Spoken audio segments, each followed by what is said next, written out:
We're back, as you could see, and Global HR Business is on the air, and our very special guest today is Paul Falcone, who's coming to us today in Chicago, the Windy City.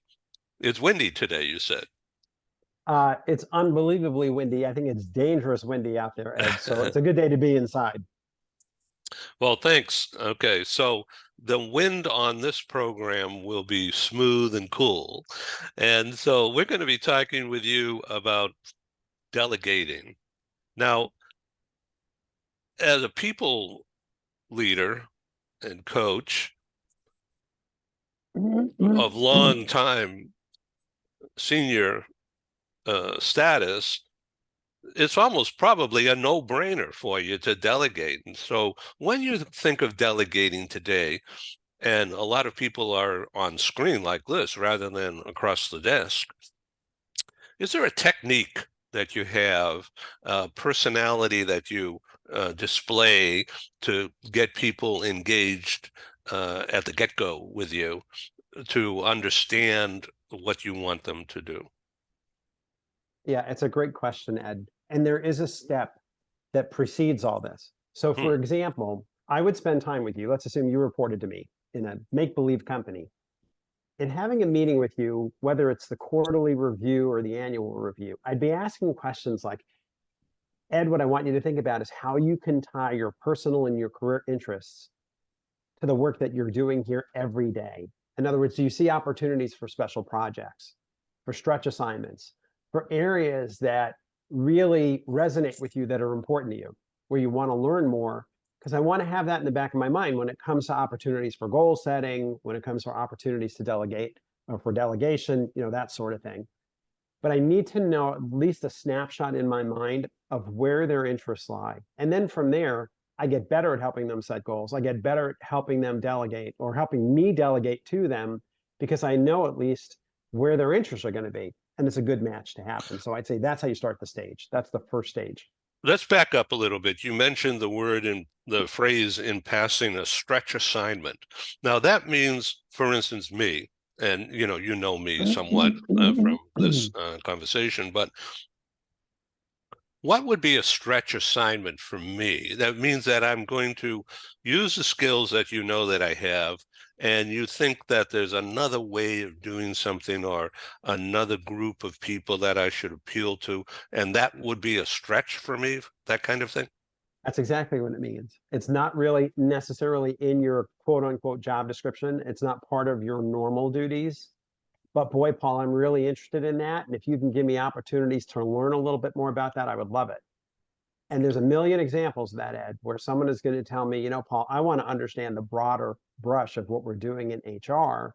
My suggestion could be is how about you and I do an HR audit together? I'm going to need a hand, but I've been wanting to do it anyway. And let's take a look at every one of the disciplines within HR, but you'll be the person to track it. You'll be the person to kind of follow it along. That's not part of their normal job description, Ed, but it's where their interests lie. And Lord knows it's going to help me because I don't want to do it all myself. I need someone to do the hunting and the gathering of all the data. That's a great example of a stretch assignment. Okay, so the delegation, is it different when you're doing it on Zoom? I would think not, because you have a relationship. No, the relationship is it. And just as you and I can sit right now and talk face to face on a Zoom or an MS Teams or whatever, the reality becomes, yeah, it's a little harder to do it this way until you establish the right rhythm and cadence of the communication. You've got to make sure the trust and the respect is there in the relationship, but it should be pretty transparent. It's like, you know what? It's seamless. If all the fundamentals are there, then whether it's a Zoom or whether it's an in-person doesn't really matter. It's that I'm not just giving you stuff that I don't want to do. That's the problem. Your managers are exhausted. Well, they should be. Everyone's overworked. So you tend to think, what do I hate most on my desk? And I've got to give this to someone because I can't do this anymore. But my recommendation there is be careful. If you don't want to do it, there's a good chance that other people don't want to do it either. It's not necessarily going to be the sexiest work. So how you present it to them really becomes important so that they can see that this is, again, for their own career and professional development. I always like coaching it that way, couching it that way, talking to them about becoming the subject matter expert in this space so that when people on the team have questions, they'll come to you, Ed, because they know that you're the keeper of the kingdom. And Ed may say, but Paul, I don't want to learn about budgeting. I hate budgeting. And it's like, I know you hate budgeting, but for your own career growth and development, Ed, you need to master this. You've got to be able to put this bullet on your resume. Yes? Yeah, I guess so. Right. And then from there, we can talk about how do I delegate from my budgeting bucket things that Ed can now take off my desk. So the stretch in that case would be for me to buckle up and figure out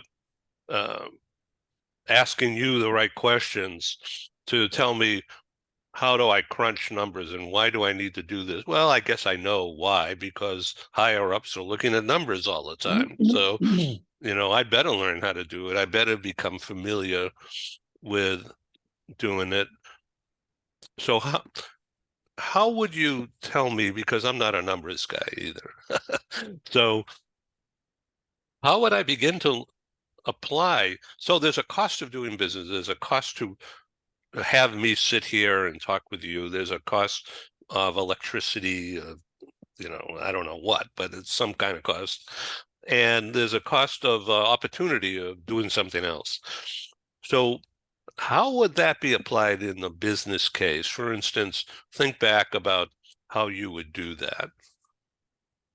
Well, again, if I know where your interests lie, excuse me, it makes it a lot easier for me to do the delegation, right? Because I can hook it to something that you're interested in. But even if you're not, let's assume budgeting is not what you want to learn about. It's not what you want to do. It's not what you got into this business for. You can still say things like, Ed, look, there are certain responsibilities that I have that, for my leadership style, I'm going to want to pass on to everybody else on the team because I know you need this for your own growth, your own career development. People will ask you questions about, have you ever done budgeting? People will ask you questions about, have you ever done an audit of your department, whatever it happens to be, right? Have you ever done the filing for the blah, blah, keep it very routine. And the answer is, I want you to be able to answer yes. And I want you to be able to see it in the light of where this is going to help you grow. Because not all of the stuff that I delegate is going to be, like I say, really interesting and fascinating stuff. But at the same time, it's the block and tackling that you need. There's another advantage to it, Ed, while we're going through this delegation period. That period gives us an opportunity to work more closely together. I want to make sure that you've got a resource in me to help you know where to go when you have questions. And then what I'm going to ask you to think about is, how are you going to keep me informed? Is it going to be email? Is it going to be text? Is it going to be a quick phone call? You're going to drop in my office? How do you want to do that? What's the rhythm? What's the, timing of how you'll keep me in the loop? And the other thing I need to let you know is that, assuming you're good with this and we're all on board, I've got to let everybody else know on the team where your responsibilities are going to lie. Because again, now I'll break the role play for a second, Ed. I've seen situations where they tell the engineer, you're now responsible for this project in this particular instance of it, this particular phase of it, but they don't tell anyone else. So the engineer goes out there and says, okay, now when it comes to doing this, I'm going to go talk to John and Susie and Fred. And John and Susie and Fred are like, Paul, why are you asking me? This has nothing to do with you. Like, go back into your lane, buddy. You're out of your lane. Because the manager hasn't communicated things. So there's a couple of moving parts. Part number one, understand what their interests are and where they come from. Part number two is make the commitment to be there for them while they're learning this new thing or taking over that responsibility. Part three, make sure you're communicating with everyone else who knows that Paul Falcone now has that responsibility. And then it's in alignment. And then it's no drama. But what we're trying to do is help people upskill, right? We're trying to give them exposure to areas where primarily they have an interest, but even if they don't have an interest, it's still going to be in their career best interest to learn these things, to be able to build it into their bio, their LinkedIn profile, their resume, their annual self-review, whatever it happens to be. So again, it's not what you say, it's how you say it. And as long as you're spinning things so that people understand that you're doing this for their own career growth and development, that's the best way to delegate, in my experience. Well, thank you. So the idea that you brought up of communicating that you and I have had this conversation and I'm going to be given a stretch assignment and that's going to impact Mary and Susan and James and Henry. So that'll be your job to tell them that Ed's coming your way to do certain things. Yep. Yeah, because and then yes, let them know that I'm not being appointed to do your job. I'm doing my job. And so I'm going to need cooperation. And yes. so rather than me go and tell them that Paul says, now I have to learn how to do this, and, and I'm going to impact your time and attention, and we don't know each other. Like, yikes, now what? And you're right, Ed, that's the manager's job. So the manager has to let the stakeholders know Paul Falcone has some additional responsibilities that are going to impact your area. We're preparing to look at an audit for our department. I've asked Paul to take on the role of doing a spot audit in all the various groups, recruitment, employee relations, training, benefits, compensation, whatever, right? And you need to let everybody know. If you're going to do that in an email, copy Paul Falcone because he's the recipient of the message, right? He's the one who's going to be seeing it. If not, try and make those communications in front of Paul so that Paul hears what you're telling people. You'll be surprised, Ed. There will be resistance out there. When people feel like you're stepping out of your lane, get back in your lane. This is my business. This is my shop. Unless the big boss is the one telling them. It's not the person who's doing the insight into what's happening in their department for the audit, for the departmental audit. That person doesn't have any authority. The only authority comes from that manager, director, VP, senior VP, whatever it happens to be, to let everyone know this is the expectations that I have for Paul as we go through this audit prep stage, which will last probably 90 days. But you put a time frame on it. I don't like to delegate and say, okay, this is yours forever. I may. There are times when I'll say, I really want you to become subject matter expert when it comes to workers' comp claims administration. But that's adding a whole nother segment to their job. That's not really what I'm saying delegating. That's adding a whole new facet to the work they do. Delegation turns to me tends to be more time bound. I need you to do a project. I need you to take something off my desk. I need you to run with something right now that I don't have the bandwidth to do, but this is going to be good for your own career growth and your own professional development. That's how I do it. And I try and keep it tight. And I make sure that they know I'll be with them every step of the way if they have any questions. And it makes it easier. It's like everybody knows what's expected of them. So there's little drama and there's tighter alignment. Okay, so now this is an organization that has many people.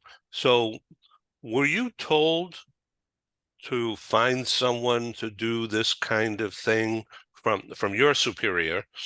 Were you told, or did you just come up with this idea and you wanted me to do better or learn something new? It's a little bit of both. So Hmm. sometimes, Ed, think of delegation in two buckets.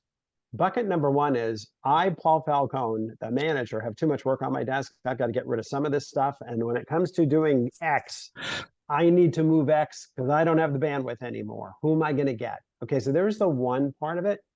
The second bucket is different. It's about how do I grow talent? It's about career and professional development. How do I give people stretch assignments? How do I give them special projects that are going to align with their natural career interests and trajectory? When I was younger in my career, I wanted to learn comp and benefits and HRIS systems because I was on the other side of HR. I was doing recruiting and training and employee relations, but I was only on half the house.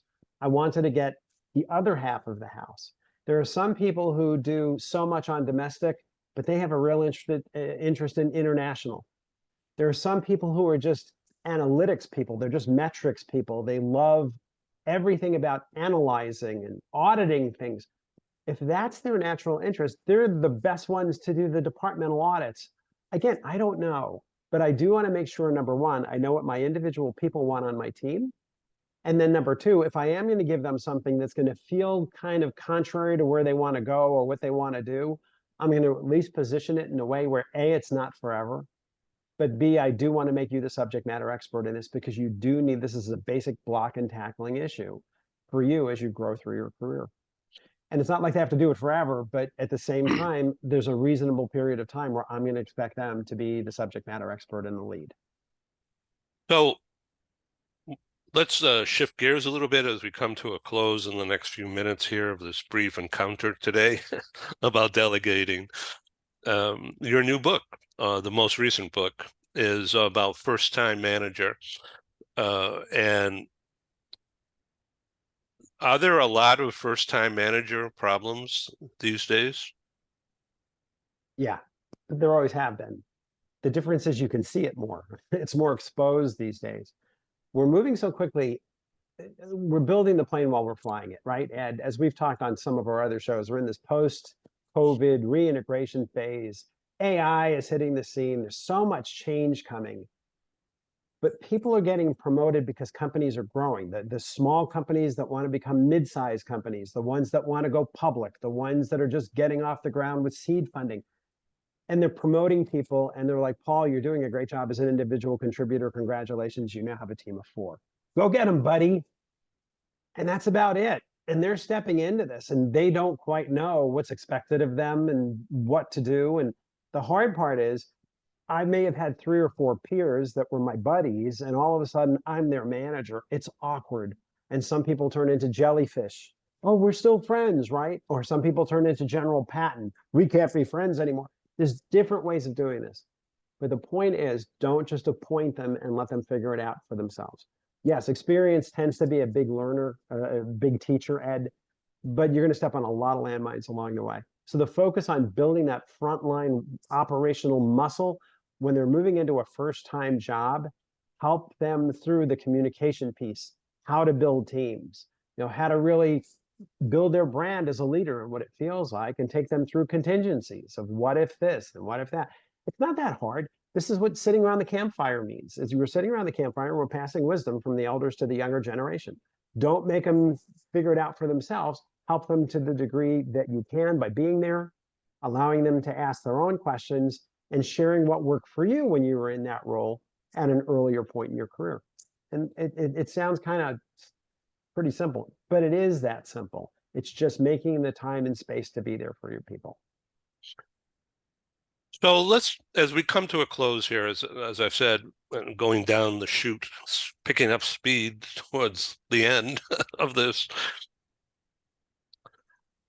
I would think that it would be pretty nerve-wracking for a first-time manager to find me and say, gee, Ed, I want you to do this, and you're going to be getting information from Jim and Sandy and Mary.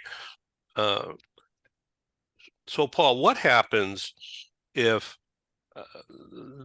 they find that they don't like my personality, or they're not used to someone with a white beard, or they don't like my name, or they don't like my eyeglasses, or they're uncomfortable. And then I ask them to do something or get them involved in something that goes wrong. And then they get really PO'd because they had a crystal clear record of success, and now all of a sudden they're in trouble, or somebody's looking at something going wrong, and now they're going to blame me, not you. Yeah, yeah. These are all good questions, Ed. But I'd keep it simple and I do one thing at a time. The one thing I would say is this. You're that new manager coming in there. They're very happy doing what they're doing. And now their new manager is asking them to take on some responsibility they have not been responsible for in the past, and they really don't want to do. I would hope that there's enough of trust in the relationship that they can tell you that. You're the boss, and they can say, Ed, I really don't want to do this. Let me tell you why. Is there a possibility that you might be able to share this responsibility with someone else? Hopefully, there's enough trust in the relationship that can happen. The second part is if you're afraid they don't like your glasses or they don't like your beard, depends on you now. But what I would always say is this idea of vulnerability in the workplace is important. There's that Brene Brown, the professor from University of Austin, one of the top 10 TED Talks on the importance of vulnerability. And the idea, Ed, is to the degree that you feel comfortable, you can say, Paul, let me ask you a question. Is there anything that I'm doing that's making you uncomfortable? Be honest with me. I want to make sure it's a new relationship. So if there's anything that you can recommend that I can do differently, I'm all ears. Please let me know your thoughts. Now, that takes the manager to have a pretty good level of self-confidence to make themselves vulnerable to do that.